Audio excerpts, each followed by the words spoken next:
Welcome to Web Development Lesson 2.1. In this lesson, we're going to explore a new technology called CSS. If you've ever gone to a website and said to yourself, wow, that's a really attractive website, or, I love the way it looks, that is CSS. We're going to discuss some of the basic structures of what's called a CSS rule, as well as some guiding questions to help you write those rules.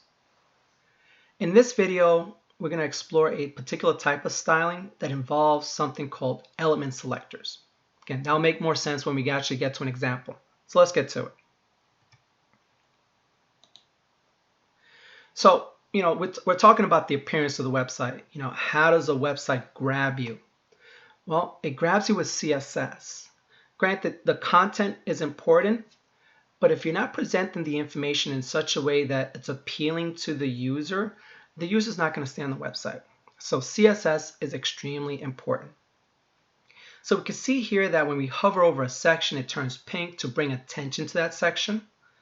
And even within a section, when we hover over a particular picture in this case, we can see that it changes from a pink hue to a slightly grayed out version so we can see more of the original picture.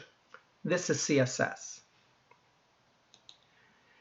Let's go to this site and we can see here, it looks like they're selling furniture maybe.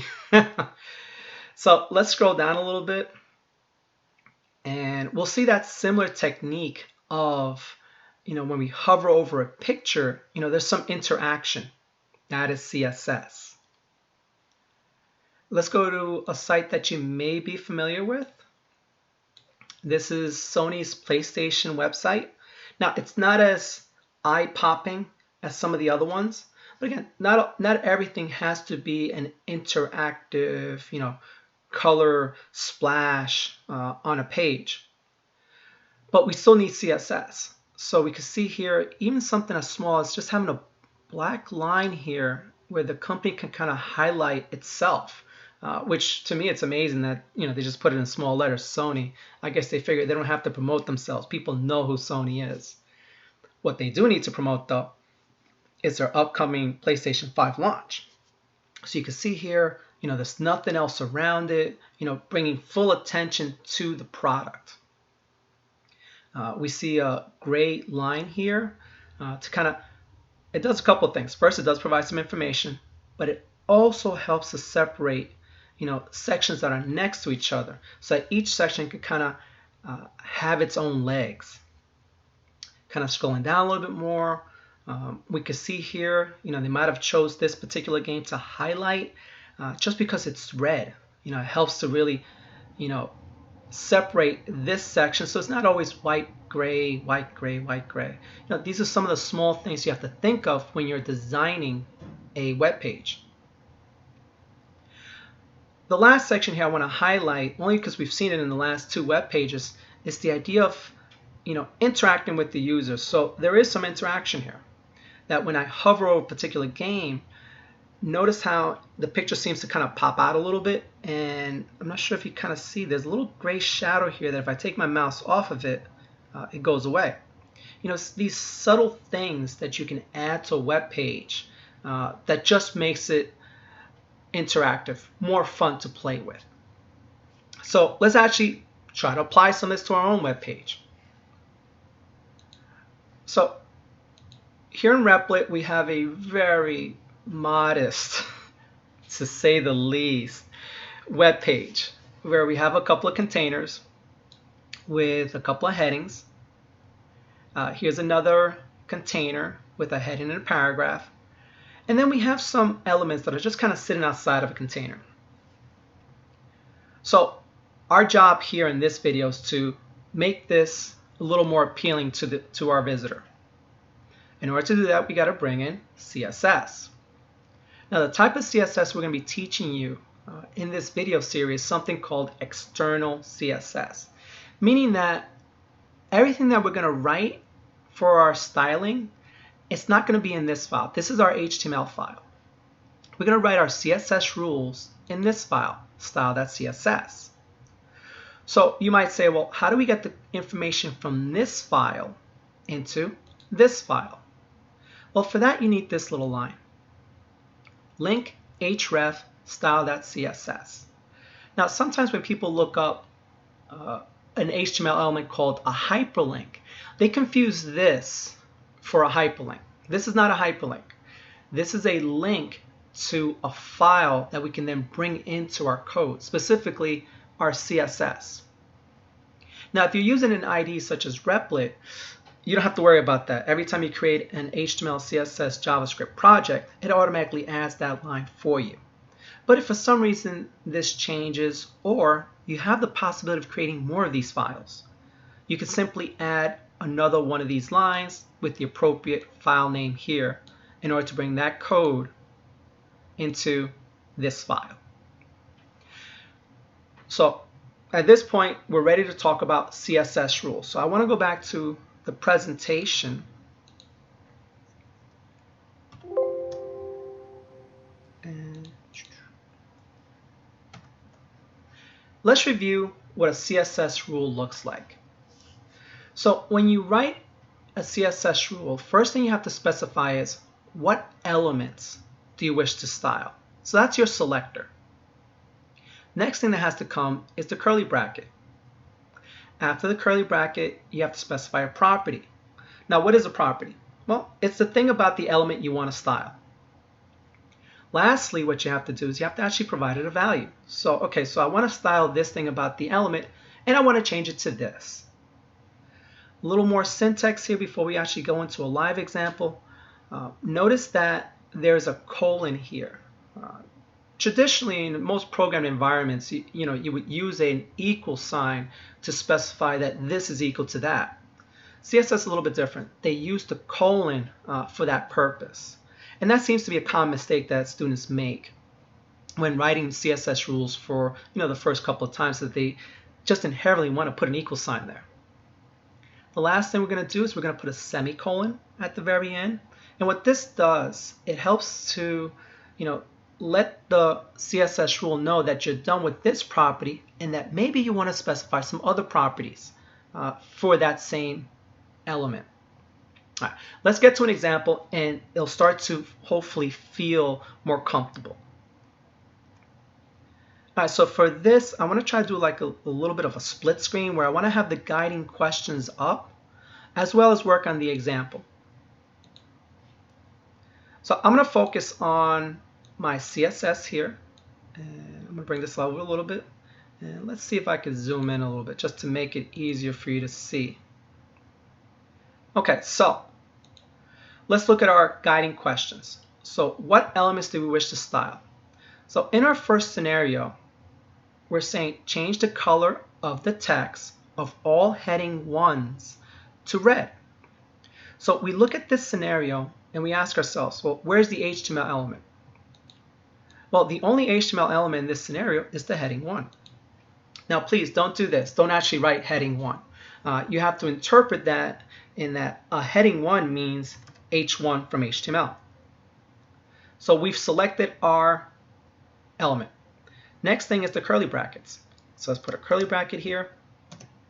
And again, one of the beauties of using an IDE, notice how it automatically closed my curly bracket. That's another common mistake that beginning CSS designers might forget to put the curly bracket. That will cause you problems down the road. So again, IDE helps you out with that. The next thing we want to do is we want to specify the property, or what about the element you wish to style. So going back to our scenario, we see here it says change the color of the text of all heading 1s to red. So the property is color. Now there's so many properties that are possible, available to you through CSS. It would be hard for you to kind of learn them all. So, and I'm going to highlight some of them at the very end of the video, just to kind of show you, you're not going to want to try to learn them all. What you should do though is learn how to read a scenario or listen to yourself as you're trying to style something, and try to find the word that looks like a property, like an adjective. And that becomes the thing that you Google, or the beauty of using an IDE, notice how it tries to auto-complete a little bit, and we'll see that in some of the other examples we're going to go through. You can use an IDE as a learning tool as well. Again, I'm digressing a little bit on this example. So change the color of the text of all heading 1s to red. So the color is red. And going back to our example here, let's put a semicolon at the end. Let's run it. And we'll see that it changed the heading 1, but not just this one. I'm going to make this larger. It changed all of the heading 1s. Just kind of go back to it. So we are showing you how to use what's called element selectors, which means it's going to select all the elements of that type. In a future video lesson, you'll learn how you can target specific elements, not all of them. But for this one, realize that when you do an element selector, it's selecting all the elements. All right, so let's go back to our scenarios, and let's try this again with another one. So in this one, we're doing change the size of the font of all heading 3s to 20 pt. So first question, what element do we wish to style? So looking at this scenario, we can see here we want to style the heading 3s. So again, don't write heading 3. The HTML for heading 3s is H3. The next thing our CSS rule wants is those curly brackets. And again, the IDE helps you out by closing it immediately. Next thing we want is the property. So what about the element do we wish to style? So we want to change the size of the font. That's the property. Now you're going to notice I've written all these scenarios in a certain way. It almost might feel a little backward after you start reading it and seeing what the code is. But again, it's just a way for you to help you out in terms of learning some of these properties. So there is a property called font. It's one of the core properties. And what you'll see is that it has a lot of other options that you can use. And this is where I was saying you can use the IDE to kind of help teach you. So there's something called font size. So change the size of the font. Good. Properties font size. And what do we want to change it to? Well, we want to change it to 20 pt. And semicolon. So I want you to look at this heading 3. Look at what happens. So notice the heading 3 became bigger. So we've kind of circumvented the base CSS for heading, which, you're the designer. You can choose whatever you want to do with it. I personally would caution, overriding some of those base CSS properties for certain elements. But again, you're the designer. You get to choose how you want to change things. All right, for these last 3 examples, I want to try to do without looking at the questions and show you how it's really not that hard to kind of just internalize those questions as you're writing CSS rules. So the next thing it wants us to do, change the style of the font for all paragraphs to italic. So first thing we want is the element. So again, please don't write paragraph. The HTML element for paragraph is simply P. We put the curly brackets in. Well, what about the paragraphs do we want to change? So we want to change the style of the font. So we go to font. As we start typing, things pop up, and we can see here at the very bottom, there's a font style. So we're going to change the font style to italic, semicolon. So let me run it. And what you'll see here is that the paragraph becomes italicized, both paragraphs. Again, element selectors will select all elements of a particular type. Let's go to the next one.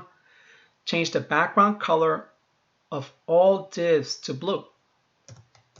So what's the element there? Well, the element is a div. Yeah, in this one, I wanted to use the word container, but I felt, let me just put the word div. It's just more obvious that way. So change the background color. In this case, it's not, it's not kind of like this flipping of, size and font. This one actually is just background color. I guess I could have written it, changed the color of the background, but for readability, I just felt it more natural just to say change the background color.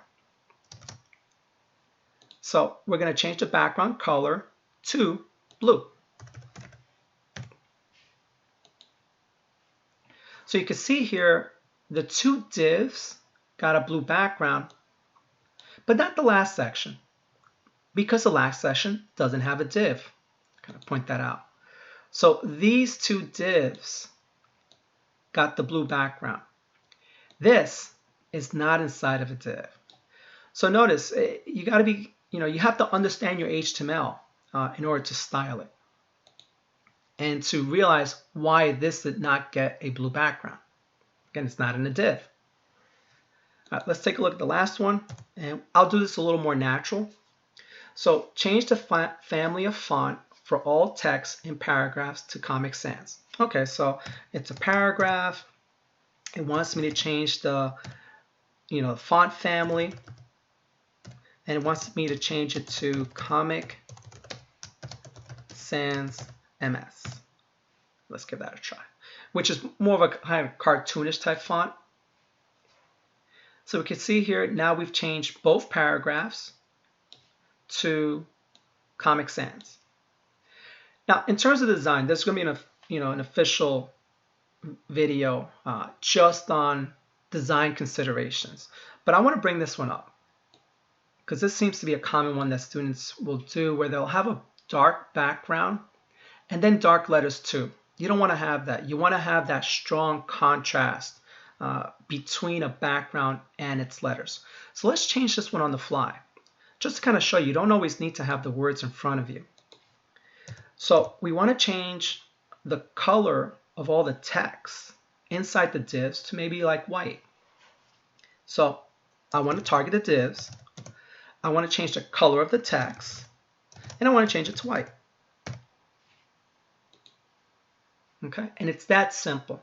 So hopefully, again, with practice, you're going to flow a little easier when it comes to writing the CSS rules. Let's talk about the properties, though. Again, you might start thinking, how am I going to remember all these? You'd be surprised. With practice, a lot of these are very common ones that you will use, and you will just do them so often you remember them. But when it comes to CSS, there really is an enormous amount. Again, I've gone to W3 schools, and you can see here there are so many properties that they've actually alphabetized them. And I'm just going to quickly scroll. We got to the C's. Now I'm going to scroll faster. D's. I'm not saying every letter has a property, but look how many properties there are. Imagine trying to remember all these. I don't want to say it's impossible. You can do it, especially if you're a professional CSS designer. But the smarter thing would be simply to understand what you're trying to change about a particular property. And then if you don't remember it, you can Google it, or take advantage of the fact that most IDEs will help you to do that auto completion of the property. So let's go back to our presentation. So we saw how CSS helps to bring color to a web page, make the web page attractive, appealing, make the visitor want to stay. We discussed the basic structure of a CSS rule and 3 important guiding questions to help you write those rules. In this video, we targeted only elements in terms of our styling, and when we do that, we target all the elements. So again, this is your first steps towards creating an attractive web page, and hopefully you're excited. Enjoy.